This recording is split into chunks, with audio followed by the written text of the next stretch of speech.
जी welcome back मेरा सोहना वसेब। सोहना वसेब होर भी सोहना थींदा वेंदा है। हुण देखो तो जिन टाइम असां बाहर वेंदे से घर तो बाहर बड़ा सुकून महसूस थींदा है। एक टाइम आई यकीन करे सो कि कुछ साल 3-4 साल पहले मैं चंगी भली एक नॉर्मल ड्राइवर थीवण तो बावजूद मैं गड्डी छोड़ दी पे चलावणी। क्यों? हादसात day by day the situations जो कि मैं आप तो पता है गाल है जी दिल की है गाल है जी हक सच दी है कि अजीब सिचुएशन क्रिएट थी वेंदी है जिथा रश है समझ ना आती गलती कींदी ये भी है गलती आई कि समझ ही नहीं आती पई कि गलती कींदी है। वल हालात आते ना एक जे नहीं रहंदे वक्त बदलता रह वेंदा है सिचुएशन बदलदियां रह वेंदियां वल ए जा निज़ाम बण वेंदा है वल ए जे बेहतरीन इंसान आ वेंदे जो अपने म्यादियां जो ड्यूटी है अपना जो काम है उनको अपनी हुब दे नाल इतने बेहतरीन तरीके नाल अमल घिन के आंदे कि मैं जो बंदा जो तौबा करके बैठा होंगे वो वलदा हिम्मत पकड़ेंदा तो आदे चलो हुण वक्त आ गया हुण एक दफ़ा वल कोशिश करें जैसे लेकिन वल भी सबको एहतियात करनी चाहिए खास कर एहतियात करनी चाहिए सवेर दे टाइम खुदा रा तो अपनी ज़िंदगी नहीं तो बे दी ज़िंदगी का ख्याल होना चाहिए। कोई एजा इंसान ज़रूर होंगे जो अपने घर का एक वारिस होंगे उनके पिछू कितनी जिम्मेदारियां होंगे कितना कुछ होंगे बहुत सारे वाक़यात हैं जो तोकू भी पता हो सन जो मेकू भी पता है। सिर्फ एक बारी देर नाल पहुँचण बेहतर है कि कहीं ना पहुँचो या कहीं को सिचुएशन दे विच तुसां किवें गिना सकदे वे ये मेरी दिल की गाल है और मैं ज़्यादा टाइम ना गिनता क्योंकि बेहतरीन शख्सियत दे मालिक फर्स्ट वाइब्स आखा सर दी तो सर बेहतरीन इंसान हैं सच्ची ये जे इंसान जी टाइम ए जी पोजिशन ते बैठे होंगे वल एहसास थींदा है खुशी महसूस थींदी है कि वाकई हम्बलनेस वाकई एक जिको आदन ना इंसानियत तो भरपूर इंसान किवें एक लीड करेंदा है एक लीडर की हैसियत रखेंदा है कि अपने पूरे महकमे को अपने पूरे इदारे को किवें घिन के नाल टुटदा है। मेरे नाल ये टाइम मौजूद हैं सरदार मवारंद खान साहब सर CTO मुल्तान हैं। सर का नाम बहुत यूनिक बहुत खूबसूरत है तो मैं तो अगर गलती थी गई हो तो पहले सर तो मादत सर अस्सलाम वालेकुम। वालेकुम सलाम। सरदार साहब जिवें मेरा नाम बड़ा यूनिक लेकिन खूबसूरत ना अल्लाह मेरी माँ को जन्नत जा देवे तो इवें ही थोड़ा नाम मैं अक्सर बड़ा खूबसूरत इना मीनिंग थैंक यू बड़ा खूबसूरत थैंक यू वेरी मच। ये बलोची ज़बान का लफ्ज़ है इनका मतलब है लीडर। क्या बात है सर क्या बात है। थैंक यू सरदार साहब मैं तो आपको सरदार साहब अब कहूँगी ज़्यादा इजी रह जाएगा मेरे लिए। आपको आपके अपने मॉर्निंग शो में सर बहुत खुश आमदीद बहुत अच्छा लगा आपसे। I am so happy to be here thank you so very much. Thank you sir. जी मेरा वैसे हुण ए जी शख्सियत तो मिलती पई जिको यकीन करे सो मैं भी हुण मिलती पई तो बड़ा मैं हुण क्या आखा मेरी फीलिंग्स तो मेरे एक्सप्रेशन तो दिखा रही कल रात में 3 दफ़ा ना पढ़े मैं अवल तो मैं पूछा भी वल तो मैं बोल गई हूँ वल मैं आई आज मैं को दसे भी वल मैं आके मैं कहीं किमें थी सकते अज तो कोई ये जी गाल कहनी कि मेरे को कोई रिलैक्स मोड से अगर मेरे को पता हो गया कि आमिर शहजाद सदीकी साहब ये प्रोग्राम में मौजूद हैं यकीनन आज मैं मेहमान हुआ मेज़बान कहना हुआ। जी सर अस्सलाम वालेकुम। वालेकुम सलाम। सर दा तारुफ सर प्रोग्राम की पहचान PTV ते नशरियात की पहचान अज असा जो भी इसे सर की बदौलत से जो मैं बुलेंदी हाँ जो मैं अलेंदी हाँ सिर्फ मेरी गलतियाँ तो इलावा बाकी सब कुछ सर का लिखा हुआ तो सर का दसाया हुआ होता है तो सर बेहतरीन दानिश्वर बेहतरीन राइटर बेहतरीन इंसान। जी सर बहुत शुक्रिया।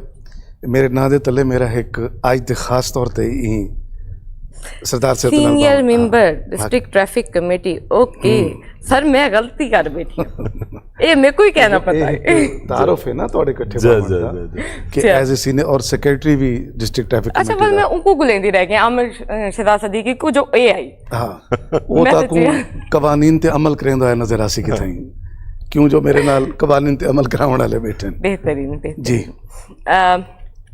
सर सरदार साहब आपसे शुरू करना चाहूँगी सर अब बहुत बेहतरी है 100% बहुत बेहतरी है। अब देखा जाए तो हम लोगों को काफ़ी इश्यूज आ जाते हैं आवाम सबसे बड़ा मेरी नज़र में एक कसूर अपने अंदर रखती है कि कवानीन को जब हम नहीं मानेंगे जब हम खुद अपनी एहतियात नहीं करेंगे अब कोई आके आपको हेलमेट तो पहनाने से रहा कोई आके आपको ज़ेब्रा लाइन के एक एक लाइन के बारे में तो बताने से रहा आपने बड़ा वर्क किया है बड़ी मेहनत है सर क्या देखते हैं इस सारे अरसे में जो आपकी मेहनत है कुछ रंग लाई है?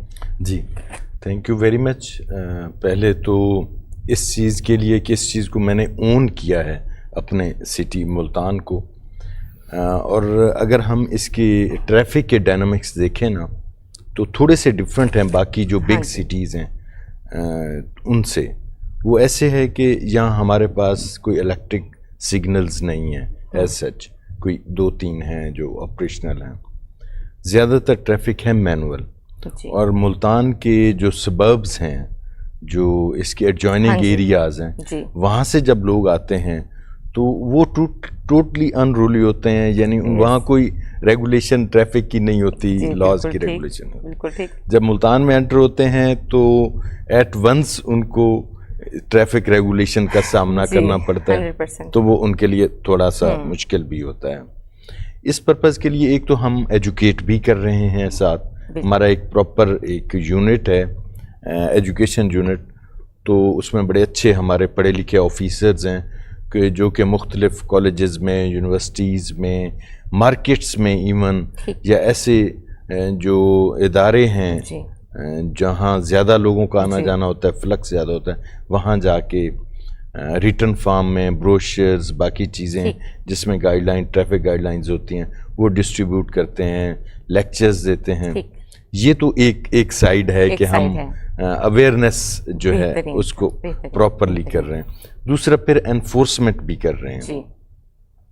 انفورسمنٹ ویسے ہی ایک ہیومن نیچر جو ہے وہ اٹرلی انڈیپینڈنٹ ہے, آپ کو پتہ ہے. انسان کبھی نہیں چاہتا کہ اس پر پابندیاں عائد کی جائیں یا اس قانون کی وہ کوئی وہ فالو کرے.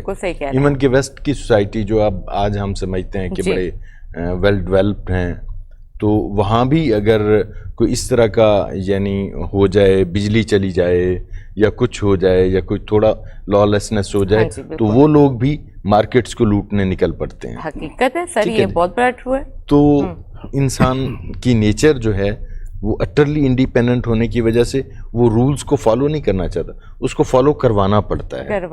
You have to enforce the law. ایک چیز تو یہ ہے, تو وہ ہم کوشش کر رہے ہیں. ہم اپنے جو فورس ہے اس کی پریزنس انشور کر رہے ہیں کہ روڈز پہ پہلے تھوڑا لیکسٹی ہوتی تھی اس میں, اب پراپرلی آپ کو ہماری فورس فیلڈ میں کھڑی نظر آتی ہے. اور اس کے علاوہ جو کچھ ایشوز ملتان کے اور بھی ہیں, ان میں سے ایک پارکنگ کا بڑا ایشو ہے کہ جتنے بڑے بڑے آفسز بنے ہوئے ہیں, ہوٹلز بنے ہوئے ہیں, ریسٹورانٹس بنے ہوئے ہیں, یا ایسے ادارے بنے ہوئے ہیں, اسکولز ہیں, کالجز ہیں, تو وہاں پارکنگ کا کوئی انتظام نہیں کیا گیا. لوگ کوشش کرتے ہیں کہ روڈز پہ ہی گاڑیاں کھڑی کرتے ہیں, جس کی وجہ سے تھوڑا سا پرابلم ہوتا ہے. تو یہ ساری چیزیں گو سائڈ بائی سائڈ. بالکل سر, کیونکہ اس سب کی مین وجوہات اگر عام شہری ہونے کے ناطے جو میرے ذہن میں بھی آئی ہے سر, وہ یہ ہے کہ بے تکی وہاں پہ جو سٹالز لگا دیے جاتے ہیں یا وہاں پہ آ کے فروخت کرنے والے مختلف چیزیں فروخت کرنے لگ جاتے ہیں, جس کی وجہ سے عام شہری واقعی دیر ہونے کے باعث بہت کچھ قانون توڑ دیتے ہیں. یہ آپ صحیح کہہ رہی ہیں, انکروچمنٹ بھی ہمارا بڑا ایشو ہے. ابھی ہم نے ایک پورا اینٹی انکروچمنٹ اسکواڈ بنایا ہے جو کہ پراپرلی اس کو امپلیمنٹ کر رہے ہیں کہ انکروچمنٹ جو مطلب وینڈرز نے یا یہ جو کارٹس پہ فروٹ ویجیٹیبل یا اور اسپیشلی ہاسپٹلس کے آگے جیسے نشتر روڈ بڑا ایشو تھا, اس کو ہم نے کلیئر کروایا. باقی جگہوں پہ بھی کوشش کر رہے ہیں کہ ہاسپٹلس کے آگے تو بالکل ہی نہیں ہونے چاہیے, زیرو ٹالرنس ایک پالیسی ہے ہماری. اس کے علاوہ یہ ہے کہ اوور آل ویسے ہی سٹی کے اندر جہاں ٹریفک کو آبسٹرکشنز ہوتی ہیں تو ہم اس کو امپلیمنٹ کر رہے ہیں. بالکل بہترین, تھینک یو سر. انشاءاللہ اللہ کرے ہمیں بھی یہ توفیق عطا ہو کہ ہم بھی ان ساری چیزوں کو خود اپنے طور پہ بھی سارٹ آؤٹ کریں انشاءاللہ. صدیقی صاحب آتے ہیں آپ کی طرف. آج بڑا منفرد آپ کا تعارف ہے, بڑی منفرد آپ کی پہچان ہے. پہلے تو یہ بتائیں سر, اس پہچان کے پیچھے کام کیا ہے, کیا سارے ذمہ داریاں؟ میں بنیادی طور پہ آج میرا یہاں بیٹھنے کا, اس پروگرام میں خود مہمان بننے کا بنیادی مقصد یہ تھا کہ میری ایک